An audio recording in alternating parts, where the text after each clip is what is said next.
Good evening, or if you're outside of Australia, good morning or good afternoon or whatever. I wasn't going to do a video today because I'm in a shitty mood. I was going to do it tomorrow, but I've had a can of beer and I've got a little bit of oomph back in me, and I'm going to try not to swear as much this in this video because my potty mouth is not good, especially if kids are watching. So I'm going to try not to swear. Today's video is sponsored by Hawkers. These ones are lovely. They're like 7.2% and you get a big bang for buck. And then pudding is Cooper Sparkling. Again, I kind of like that one. Again, it's another, well, I'm lying, the Coopers is a good bang for buck. This one's not. This one's expensive. These are like $7.50 a can, or like 29 bucks a 4-pack if you go to Thirsty Camel. If you're in Australia, don't go to Thirsty Camel. They're always like 20% more expensive than anybody else. You could drive for an hour to go to like BWS and save yourself $1 million. Anyway, if the police are watching this, neither of these cans are open, so I'm not breaking any laws. And also, fuck, who cares, man? Like maybe next time you drive past me in the park when I'm trying to sleep, don't shine your goddamn spotlights in the back of my car. Because if you do it again, you're probably just going to get like my bare ass or something like that. Bare bum if kids are watching.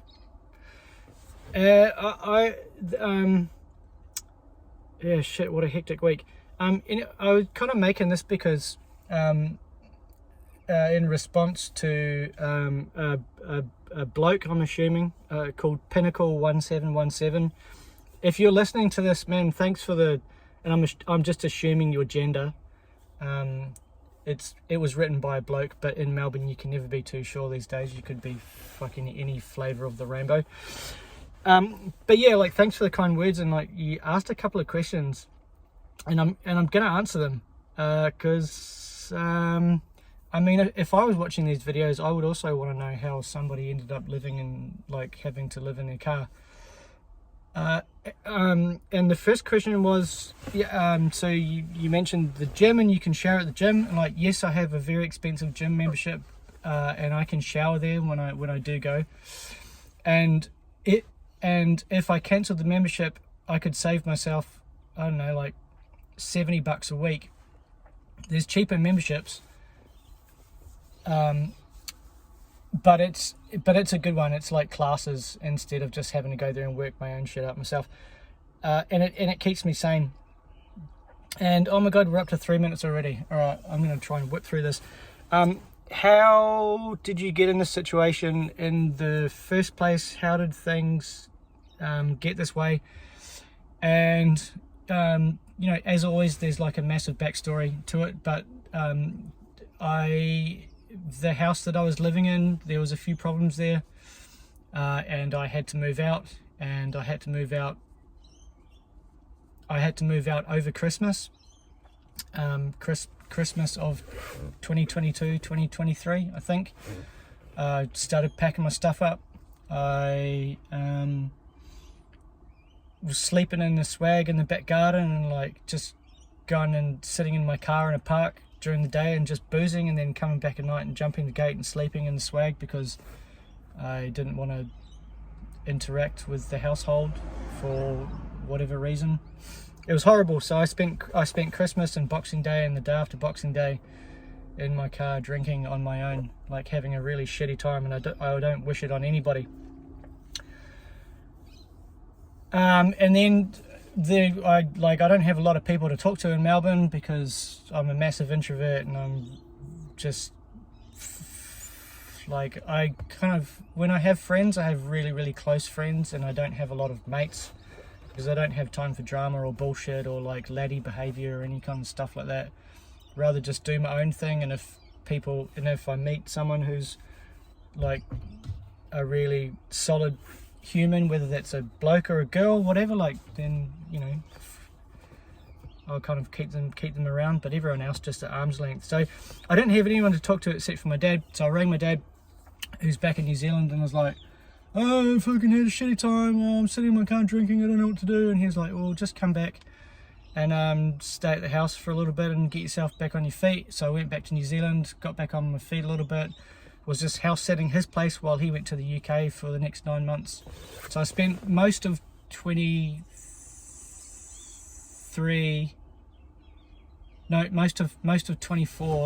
looking after Dad's place, and I came back in October to Melbourne thinking that I would be able to find work easily, and it didn't work out that way. So I was like, well, and I'd moved all of my stuff out into a storage unit, so I just had my storage unit full of all of my stuff and my car and nowhere to live. So I was like, well, I'll just car camp for a little bit until I find work, and then I'll be able to get like a 1-bedroom apartment or buy a van or something.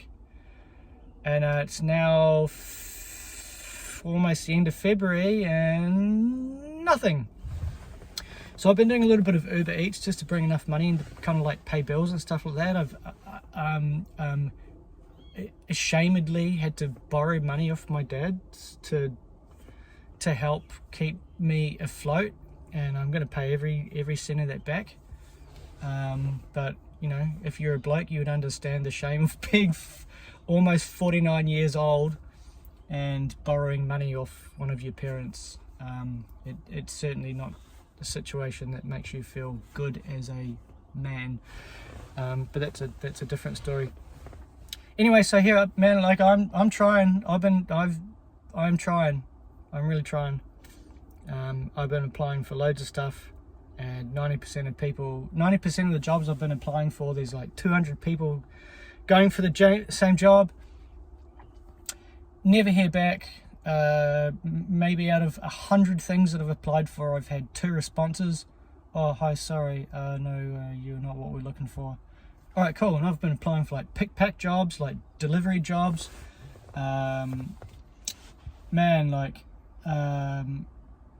trade laboring jobs, all sorts of stuff, man. And like, I'm not an unskilled human being. Like, I have a background in 3D. There's no 3D work out there at the moment. I've been doing that since 2005. Like those salaries are really good, but there's just nothing. There's just nothing. So I decided, I was like, okay, well, I need to think outside the box here. I'm gonna go and I'm gonna do my traffic control tickets so I can be one of the flippin' lollipop men, right? Best stop go guy. Because you know, I've seen that there's a lot of work on Seek, which is a job website in Australia. You know, $35 an hour.